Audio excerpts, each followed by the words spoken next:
The teachers and staff in the room stared at him. He snapped his fingers and he disappeared. "Maybe it would be better to die than to go through this," he said softly before he disappeared out of the room entirely.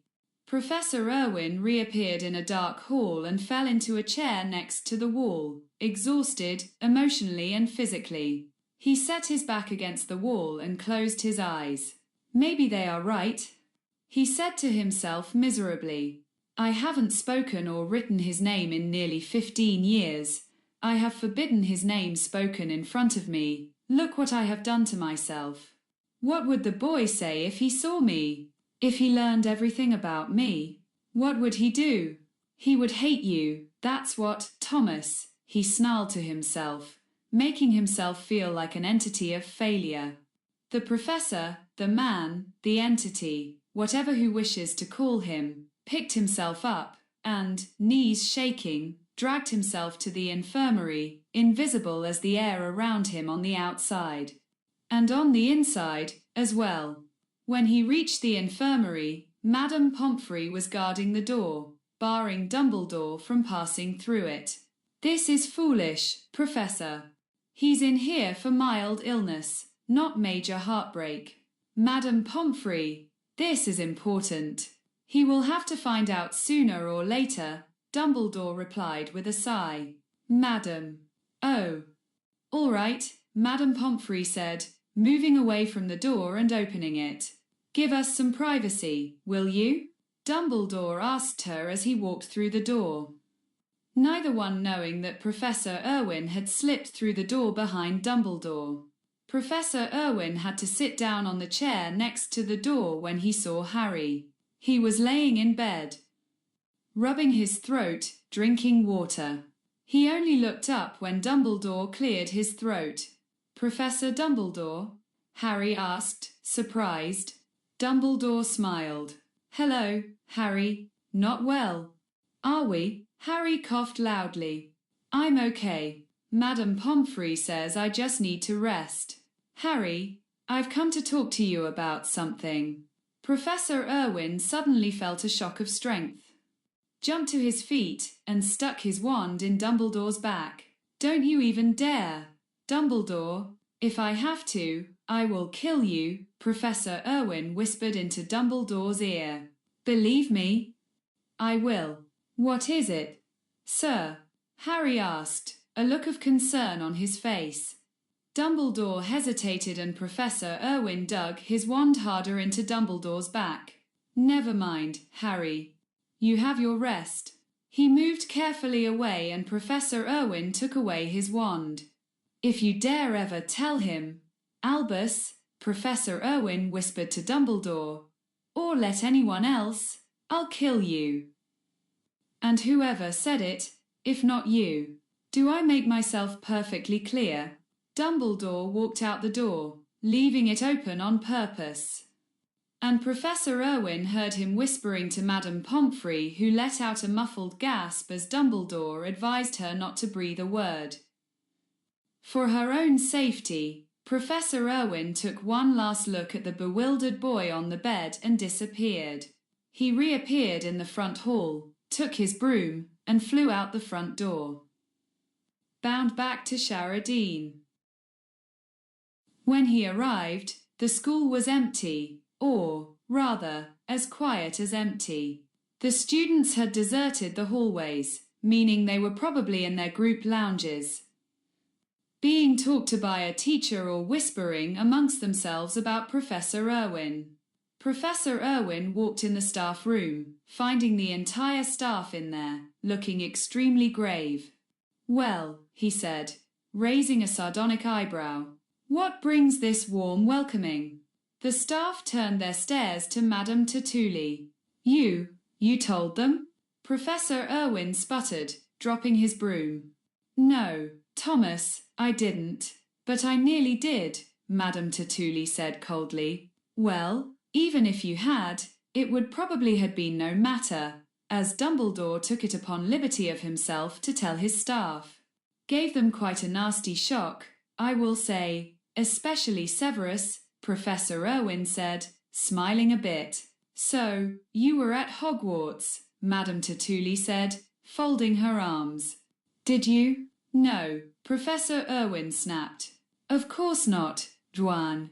Not with Dumbledore and Minerva and Severus ramming it down my throat. And personally, Wang. I don't think this is any of your business anymore. Not that it ever was.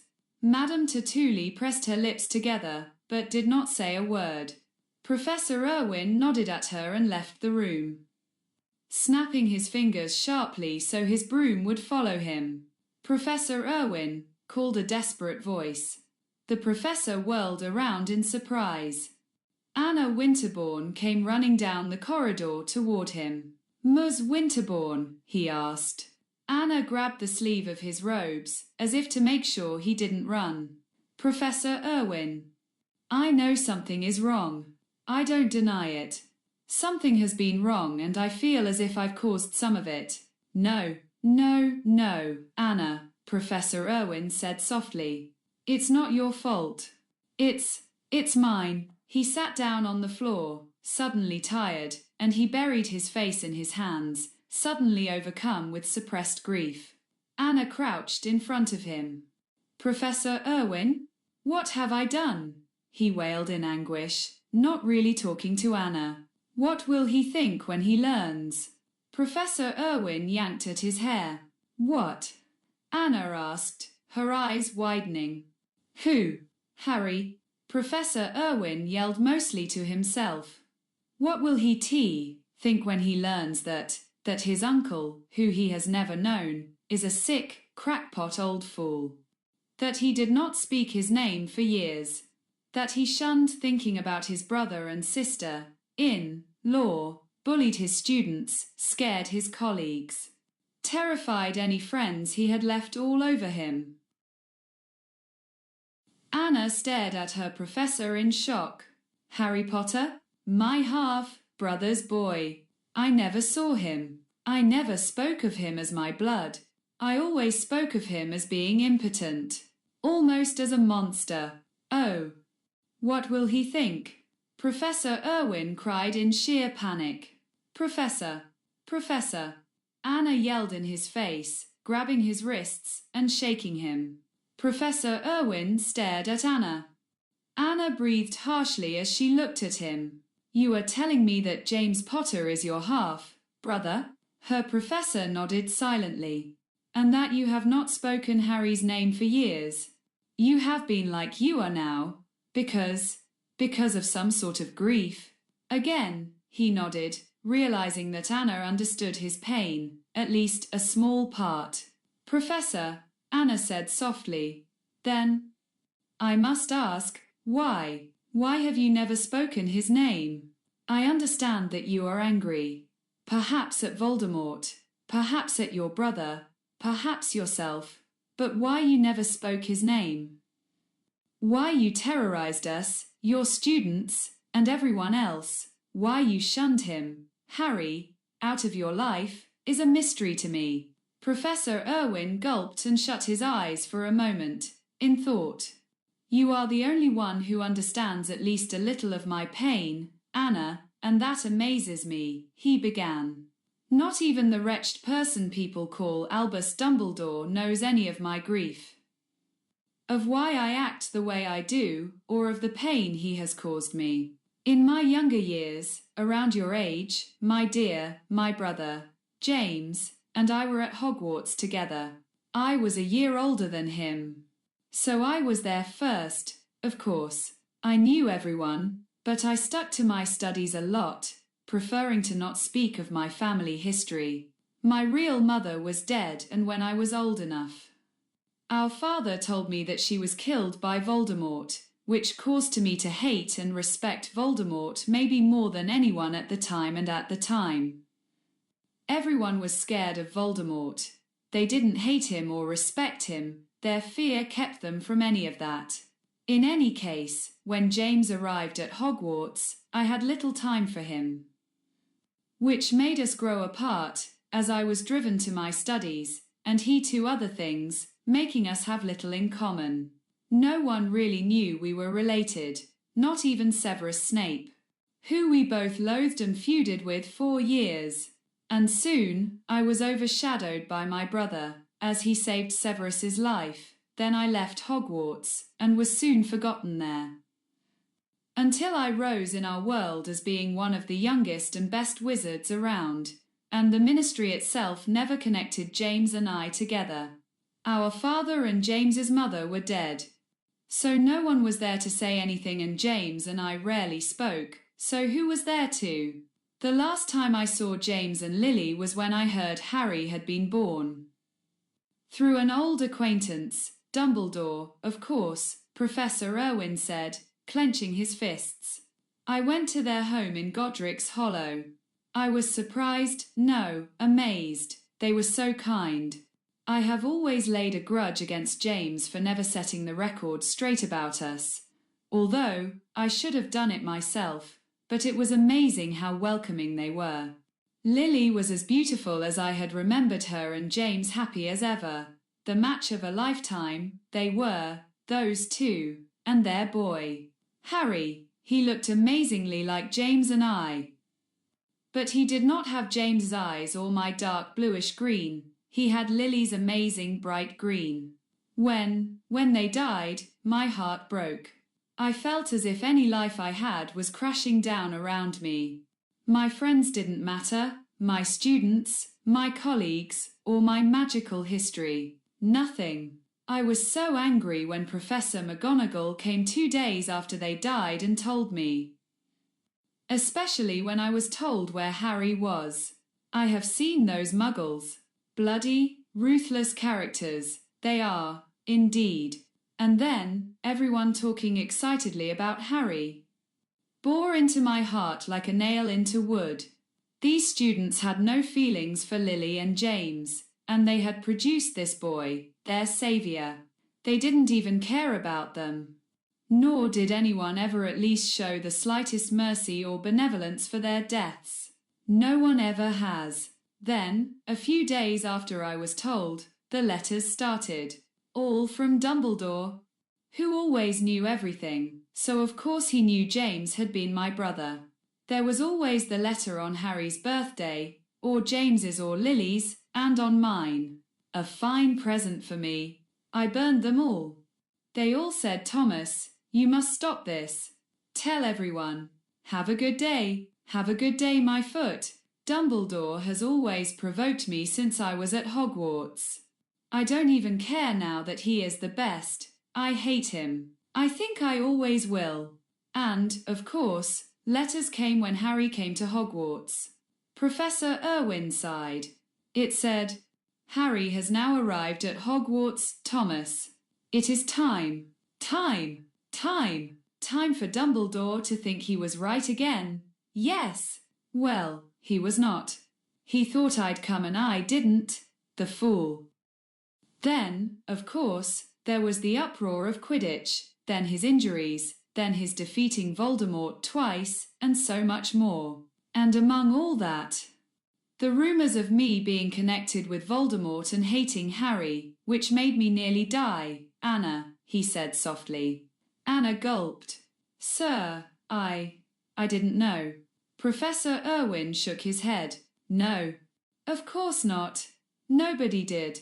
Of course, then, I got sick, I guess, after reading a letter from Dumbledore, saying Harry is doing well. He has many friends, his grades are up. But I will bet he would like to know that his father had a brother. And then, everything seemed to hit me and the world spun for days. Then, you came back and had an argument with Professor Dumbledore and then the other teachers. Anna said slowly and carefully. Professor Irwin smiled weakly. I assume you heard it.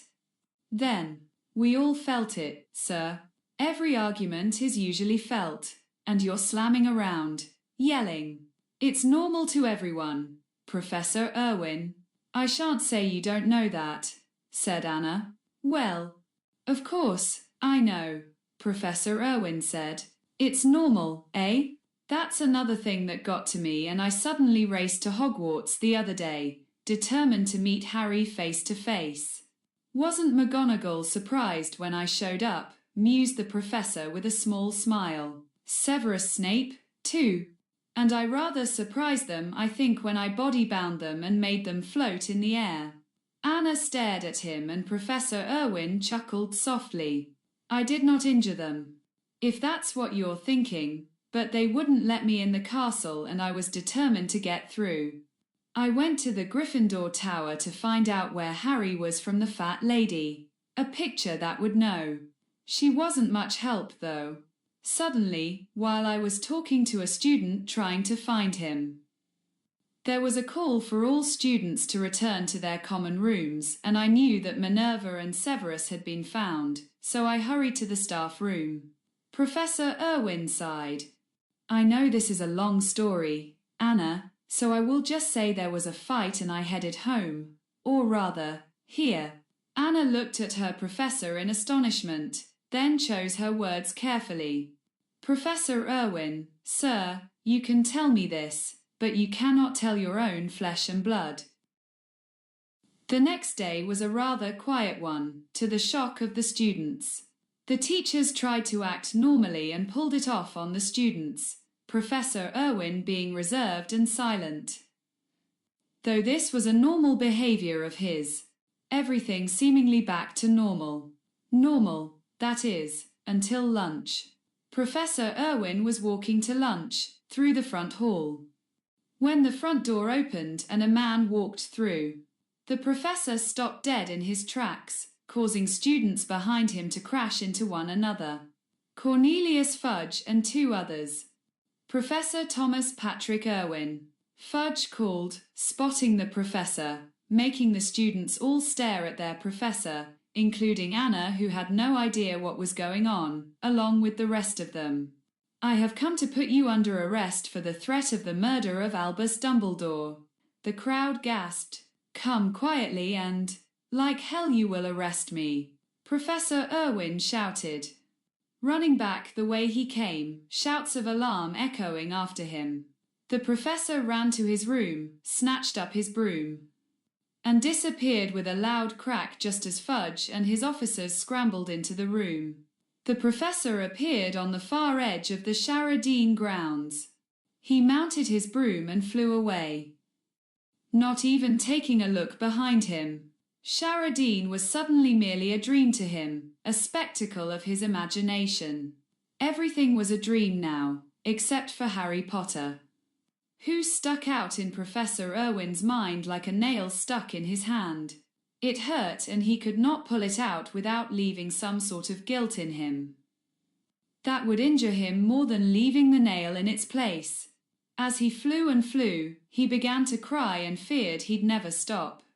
Professor Thomas Irwin flew to a forest far from anyone's prying eyes and lived there as a hermit for 5 years until he died of what some people would call heartbreak and misery. It was years and years before someone hunting would find his body, and an unnamed gravestone would stay beside the shack he lived in for a while before the forest burned.